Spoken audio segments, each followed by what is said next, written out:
Now welcome to another edition of News from Naboo with those lightning takes.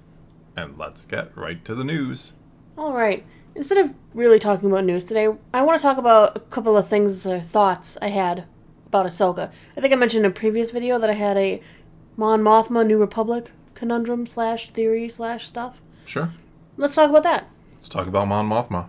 Alright, in Ahsoka, we got to see Hera talk to the new Senate, including Chancellor Mothma. Yep, I'm assuming there's a lot more senators. That was like a committee, a special, probably. They do love their committees.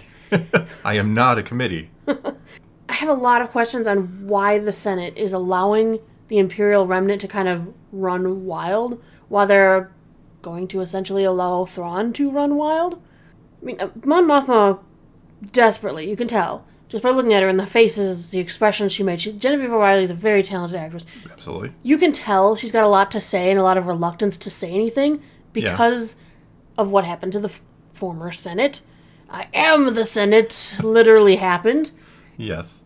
She wants a true democracy. She's always wanted a true democracy. She does not want to be the next Palpatine, so she can't really override things without discussions. Yeah, it's a bad look to right away. No, we're going to do it my way. We tried it that way, and it was pretty bad. I mean, being the High Chancellor here doesn't seem to hold much weight in a true democracy. Well, it really shouldn't. In a true democracy, I mean, even the United States is not a quote-unquote true democracy, but a true democracy is, majority rules, essentially. It's just sad because she's almost trying to take a position. It kind of looked like, anyway, she was trying to take a position where she wasn't taking a side at all. You could almost see that she wanted to help Hera, but as soon as the other senators are like, nah, this is a bad idea, she kind of acquiesced. Yeah. No, absolutely, I agree. You could tell she was, if it was her decision alone, she would have said, yeah, let's do this. Let's send some ships and we don't want war. I mean, that's like the main thing is we don't want another war. But the senators are looking at it in different directions. One saying we don't want to start a war out of nothing, and the others are saying, why look for war when there isn't one? Whereas the other side is going, well, we're trying to prevent a war. Yeah, but war will find you even if you're not looking for it. So you better be ready for it. Mm-hmm. Especially if you know there are remnants of the Empire still out there. And within your ranks.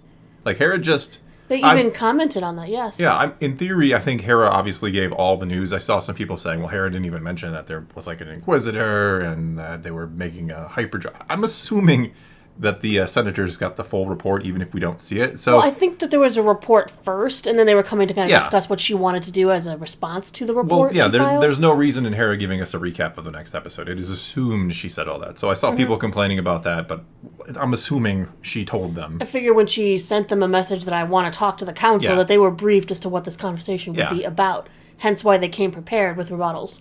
They know they have a problem.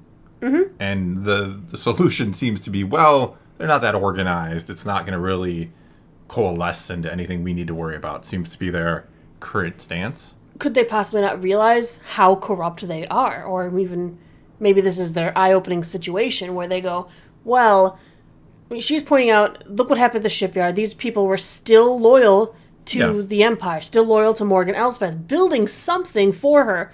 We'll just ignore that, though, because why? I mean, they're all like, nah, it's fine, let it go.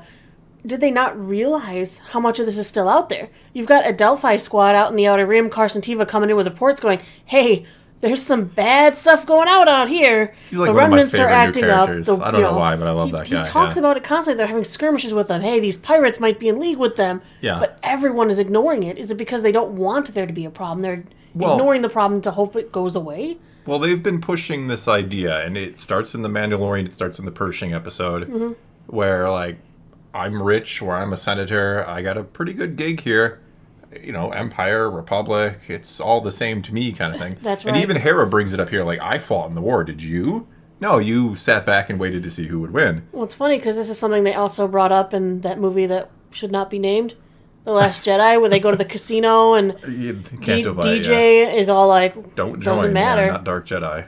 That was a lot of theory and speculation was wrong there. But no, even he was like, I'll sell weapons to whatever side because it doesn't matter. I'm making a profit. And that's the same thing we're seeing in these rich folk, possibly even some of these senators, in the current time. Intentionally or not, and I don't want to get too much into modern American politics because that's a minefield, But I mean, there is a discussion, certainly here and now in our country, about politicians. Are they for the people or are they for themselves? And it's actually being mirrored in this show. We talk all the time about not wanting to see kind of modern politics. And I don't know that it's an intentional thing, but certainly there is the same kind of thing going on in the real world right now, where we're like, these politicians care more about staying in power than they do actually helping the people. So it's an interesting parallel, actually. I mean, I give credit to Mon Mothma, whether it's due or not. I feel like she's a character that we have to watch. They set up very, very clever in Andor. Oh, brilliantly. You can see she is incredibly intelligent. Yeah. She's very for the people, and she's worried about the future. She's gone through all of this once. Yeah. She's the High Chancellor now, and it seems to be a repeating cycle. She must be able to see how much of this amnesty program must be corrupt. She's probably gotten more than just Hera's reports about rooting out corruption within amnesty member people. Yeah, it's not the first incident, I'm sure. So as much as I hate to say this, and I know I'm going to get an eye roll from a lot of people, is this something that is setting up the sequels? Yeah. Because we know very well absolutely. that there was, during the time of the sequels, Mon Mothma had gotten rid of the military fleet. She had taken apart most of it. We know in the Aftermath books, which are set shortly after, the original trilogy, that the military was cut in half by like 90%. Now, whether or not that is holding true, who knows? I believe that was the first kind of attempt to explain why the New Republic was so easily defeated eventually, but it seems like you're right. This is kind of setting up why the First Order will win in the end. Well, first off, I mean, they've got all this corruption on the inside of the New Republic. New, yeah. And now Mon Mothma could very well be continuing to deconstruct the military, maybe out of fear, maybe out of preparation. I mean, this Think about it. They have this shipyard where they're supposed to be taking apart hyperdrive engines so that they can build something new, right? And what's happening? They're taking hyperspace engines apart, building better ones, and shipping them back out to the enemy. Yeah. So wouldn't you be afraid that your entire fleet could be commandeered? So if you limit how much, if you're limiting how much fleet capability you have, and making sure that you have people that you really feel you can trust in charge, like Hera. Yeah, people who actually fought for the rebellion. Is this a way of trying to protect the Republic by going, okay, they can't take much of the fleet. The people who are in charge of what small fleet we have, I trust these people.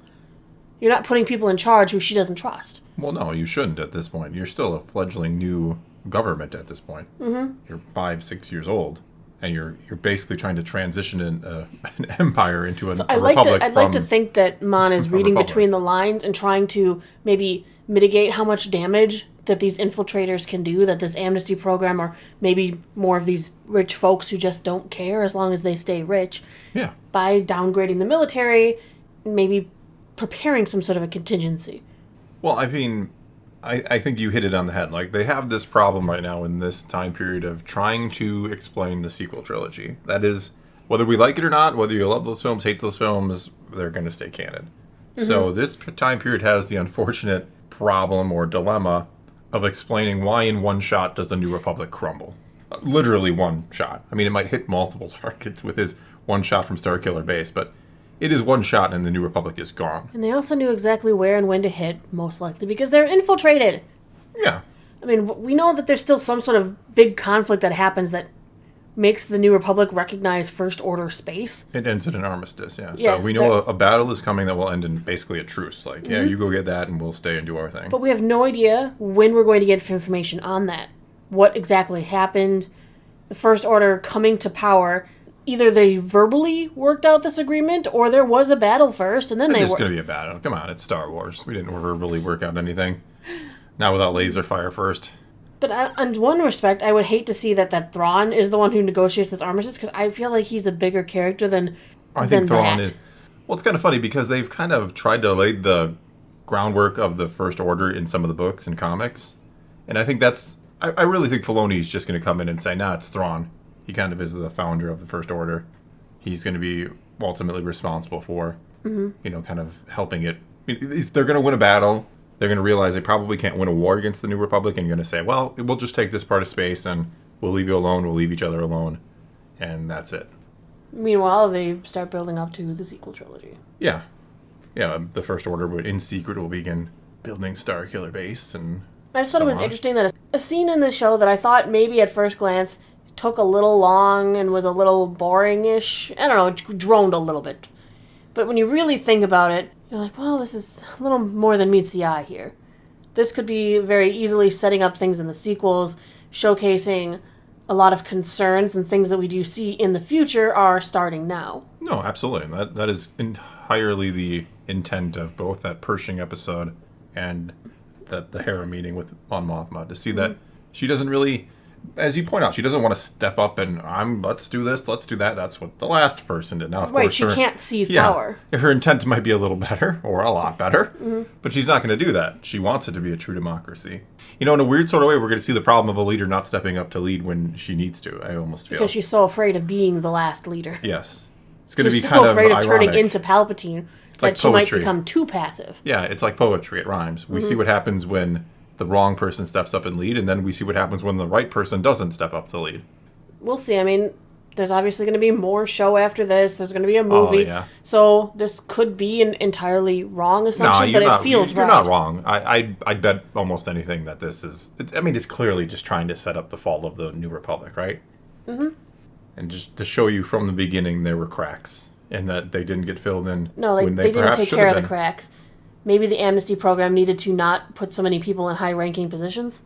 Yeah, I mean, Elia Kane got pretty high up there, it feels like, to be left alone and trusted as much as she was, left in Pershing's room. Some of it feels a little too forced. I wish... This is where perhaps the Rangers of the New Republic show could have helped us, because it just feels like everything is so, overt.